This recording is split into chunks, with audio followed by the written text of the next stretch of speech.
Խաչատրյան, բարև ձեզ, մենք ուղիղ եթերում ենք, ներեցեք, ընտրություններում ձեր մասնակցությունը Էջմիածնի ընտրություններում չհաջողվեց ձեզ ամեն դեպքում իշխանություն ձևավորել, հիմա ինչ սպասելիքներ ունեք, դաշինքով եք մասնակցում, նախ ինչու որոշեցիք միանալ Ռոբերտ Քոչարյանին ու առհասարակ ինչ սպասելիքներ ունեք։ Նախ մենք դաշնակցության հետ դաշինք արդեն փորձ ունեինք Էջմիածնի վաղաշաբաթի ընտրություններին, դա սա անակնկալ չէր, սպասվող ընտրություններին, ազգային ժողովի ընտրություններին նույնպես դաշինքը պահել ենք, մասնակցել ենք Հայաստան դաշինքով, բնականաբար դաշինքի առաջնորդը եղել է Ռոբերտ Քոչարյանը եւ այս տարիների ընթացքում էլ եղել է Քոչարյանը եւ հիմա էլ առաջնորդելու է մեր դաշինքը։ Բնականաբար սպասելիքները մեծ են, սպասելիքները այն է վերջնարդյունքը, որ Նիկոլ Փաշինյանին եւ իր ԿՊԱ-ական խունտային պետք է իշխանազրկել, որպեսզի Հայաստանի Հանրապետությունում այլևս իշխանություն չունենան, քանի որ իրենց բոլոր քայլերը շատ ավելի համահունչ է ադրբեջանական քաղաքականությանը, քան հայկական։ Իսկ Նիկոլ Փաշինյանը ինքը թե որպես երկրում քաղաքականություն իրականացնող, թե որպես անձ ոչ մի կապ չունի հայկական շահի, Հայաստանի պետության շահի հետ։ Սպասարկում է բացառապես այս տարիների ընթացքում մենք տեսել ենք թուրք-ադրբեջանական շահերը եւ երբեմն շատ ավելի ջանասինաբար, քան դա անում են Էրդողանն ու Ալիևը։ Այսօր նա դիմադիր ուժերին այլ կենտրոններից ղեկավարվող, ասած, սպառնալիքներ հնչեցին Երևանից իր ելույթների ժամանակ, ինչու է նման հայտարարություններ հնչում, ուզում է վախեցնել ձեզ, թե քաղաքացիներին է փորձում այլ ապացույցներ ներկայացնել։ Ինքը շատ լավ գիտի, որ չի կարողանալու ընդդիմադիրներին վախեցնել, որովհետև այս տարիների ընթացքում տարբեր շարժումներ են եղել, ընդդիմությունը կազմակերպել է, պայքարել այսօրվա իշխանությունների իշխանազրկելու դեմ, այսինքն շատ լավ գիտի, որ չի ստացվելու, պարզապես հերթական նախընտրական ճղճղոցները իրեն բնորոշ իրականացնում է, փորձում է ինչ-որ իր ընտրազանգվածին զարթեցնել, որ տեսեք, հեսա նորից բռնելու եմ, հեսա նորից դատելու եմ, բայց մարդիկ հարց են տալիս, այս 8 տարիների ընթացքում ինչ է արել, 8 տարի, այսօր որ արտահայտություններ էր անում, մարդիկ հարցնում են, չի ասում, բա 8 տարի քիչ է իր անում այդ ամենը։ Եկավ ընտրություններից 20 օր առաջ, նորից հիշեցիր, որ պետք է ինչ-որ մեկին բռնել, ինչ-որ մեկին, չգիտեմ, վախեցնել, շատ պարզ է։ Ենթարկվում են, ինչ ենթատեքստ կա այստեղ։ Չեմ կարծում, ով է ենթարկվում, կներեք, չհասկացա։ Ուժերին է ասում է ենթարկվում են։ Ում են ենթարկվում։ Դե Նիկոլ Փաշինյանի հայտարարությունների մեջ տրամաբանություն գտնելը անշնորհակալ գործ է։ Ինչ ուզում առավոտ այդ մարդը ասում է, ուրիշ բան ցերեկը, ուրիշ բան ասում երեկոյան ընդհանրապես այն երկուսի հետ կապ չունեցող ինչ որ մտքեր է արտահայտում։ Իր հերթական նախընտրական իրեն բնորոշ տենց տարբեր բակերում ճղճղալով գնում է, իդեպ մենք տեսնում ենք, որ ժողովուրդը շատ ավելի ինտենսիվորեն մերժում է իրան, հենց այդ ստվարաթղթե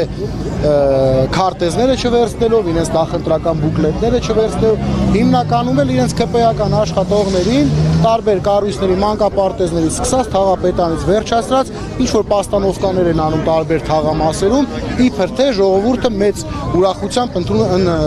դիմավորում է ԿՊԱ-ական քաղաքական թիմին, ինչը ես հստակ գիտեմ, որ դա այդպես չէ։ Պարոն Խաչատրյան, Փաշինյանը բավականին կոշտ է անդրադառնում ընդդիմադիր գործիչներին, հատկապես լեզվի վրիպակների հետ կապված, օրինակ հայոց լեզվի մայրենի դասեր է տալիս, ինչպես եք վերաբերվում նրա այդ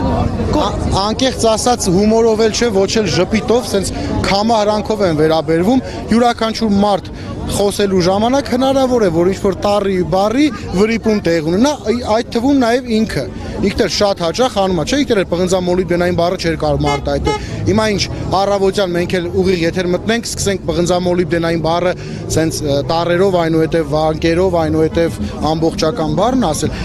Մեր պատգամավորներից Ագնեսա Խամոյանը շատ լավ ասեց, եթե ինքը տենց տառերը, բառերը շատ լավ գիտի եւ կարողանում այդ բառերով կազմել նախադասություն, թող մի հատ հայտարարի նորից, որ Արցախը Հայաստան է եւ վերջ, թող հայտարարի, որ Ալիևը ադրբեջանական զորքերը Հայաստանի սուվերեն տարածքից դուրս բերի, թող հայտարարի, որ մեզ վրա Ադրբեջան այլ ճնշումներ չգործադրի, թող ասի ես քո պահանջով սահմանադրություն Հայաստանում չեմ փոխելու, բայց իդեպ ինքը ասում է, որ ես քո պահանջով սահմանադրությունը փոխելու եմ։ Եվս մեկ անգամ փաստենք, որ ընդհանրապես Ալիևը այս ընթացքում էս վերջերս ինչ որ հարցազրույց էր տվել կարծեմ միջազգային տենց բաների, ինչ որ գործակալությունների, չգիտեմ, ասում էր մենք Հայաստանից ինչ ուզել ենք, այս ստացում ստացել ենք եւ շարունակելու ենք ստանալ։ Թող պատասխանի այդ իր հայերենի իմացությամբ, թող պատասխանի ճշնամի պետությանը, ոչ թե հատատատա հայ ժողովրդին, սկսի Հայաստանի ընդդիմադիրների դեմ, այս մարդը նույնիսկ բանտում նստած մարդկանց հետ է կռիվանում Բաքվում, չգիտեմ հերահար, մահացած մարդկանց հետ է կռիվանում։ Կարծում եմ հունիսի 7-ը լավ առիթ է այսօրվա իշխանության։ Խաչատրյան եւ եւս մեկ հարցուս երևույթի վերջին հարցը, քանի որ դուք էջմիածնեցի եք ու ԿՊ-ն բավականին երկար ժամանակ է, ինչը էջմիածնում ամեն դեպքում գործող իշխանություն է, նրանց հաջողվել է քաղաքը բարեկարգել ու այս պահին էջմիածնում հատկապես ինչպիսի խնդիրներ։ Ես վաղը ձեզ բոլորիդ կհրավիրեմ Էջմիածին, ինչ է մյուս օրը վաղը ես լինել եմ Քարոզ Արշավի Շիրակի մարզում, մյուս օրը հրավիրում եմ ձեզ Էջմիածին, մենք միասին Էջմիածնում շրջենք եւ տեսնենք քաղաքը բարեկարգվել է, թե ճիշտ հակառակն է տեղի ունեցել։ Որոշակի ինչ որ աշխատանքներ էին նախաձեռնել 6 ամիս առաջ իրենց քաղաքի նախընտրական պերիոդում, բայց 6 ամիս է այդ ամեն ինչը sense ձգձգել են, որպեսզի նաեւ գոնե այդ մի փոքր ասֆալտը որ անելու են, ծառայի եւ համայնքային ընտրությունների ժամանակ ձայն բերելու համար եւ ազգային ժողովի հունիսի 7-ի ընտրությունների համար։ Էջմիածնում Քարոզ Արշավ էր իրականացնում Մարգիշտի Մեխակյանի Ոչ միայն մարզպետը, ամբողջ ԿՊ-ական աշխատողները,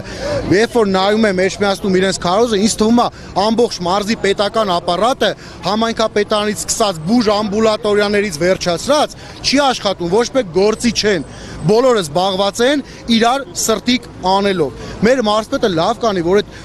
Արմավիրի գյուղապետերին մեծամորի հավաքմա տենց այդ մարկանց ասма սրտիկ ցույց տվեք, դրա փոխարեն գործով ավել լավ զբաղվել։ Բոլա մարդկանց շանտաժի ենթարկեն, մարդկանց կանչեն կաբինետներում վախեցնեն,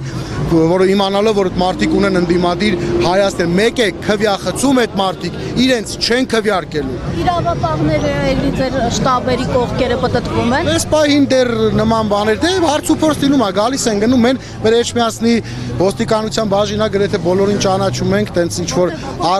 ձեր թիմին ընտրություններից հետո փորձեցին ամեն մեկի վրա դե հա փորձեցին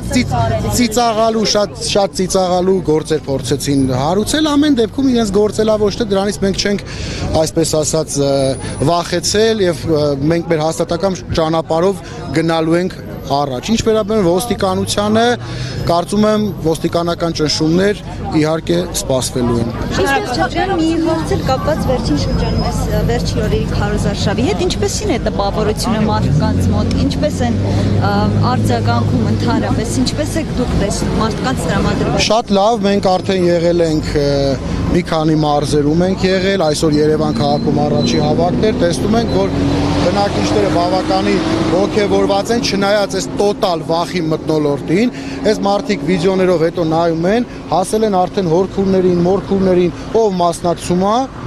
ընդդիմադիրների հավաքներին, հենց հարազատներին անմիջապես աշխատանքից ազատում են, կարելի ասել քաղաքական բեսպրիձել է այսօր Հայաստանի Հանրապետությունում, բայց դա հաշվի առնելով էլ բավականին բազմամարդ հավաքներ են իրականացնում, նախագահ Քոչարյանին շատերը տեսնում են հաջորդ ղեկավար մեր երկրի մարդ հավաքներ եք իրականացնում։ Ես հիշում եմ, որ Քոչարյանին նաև օրդորներ էին հնչում, որպեսզի ինքը ընտրություններին չմասնակցի։ Ինչ ցույց տվեց այս Քարոզ Արշավը ցույց տվեց, որ այդ հորդոր անող մարդիկ պարզապես քաղաքական կամ սխալ հաշվարկներ էին արել, կամ ինչ-որ տեղից ուղղորդվում էին, որպեսզի տպավորություն ստեղծեին, որ նախագահ Քոչարյանը Հայաստան դաշինքը չունեն այն վստահությունը, որ նույնիսկ ասում էին, որ շեմը հաղթարելու խնդիր կա, դուք ինքներ եք մասնակցելով Քարոզ Արշավին, տեսնում եք, որ ընդհանրապես նման խնդիր չկա եւ մեր առաջ մենք չենք դրել խնդիր շեմն անպայման շեմը հաղթարել կամ 12 կամ 14%, որպեսզի ունենանք մի քանի падգամավոր։ Ոչ, մենք գնում ենք շատ ձայն հավաքելու, որպեսզի նպաստենք Նիկոլ Փաշինյանը այլևս չլինի Հայաստանի Հանրապետության վարչապետ։ Շնորհակալ։ Ես եմ շնորհակալ։ Հարգելի հետևորդներ, զրուցում էինք Հայաստան դաշինքի падգամավորի տեխնացու Էջմիածնի ավականու անդամ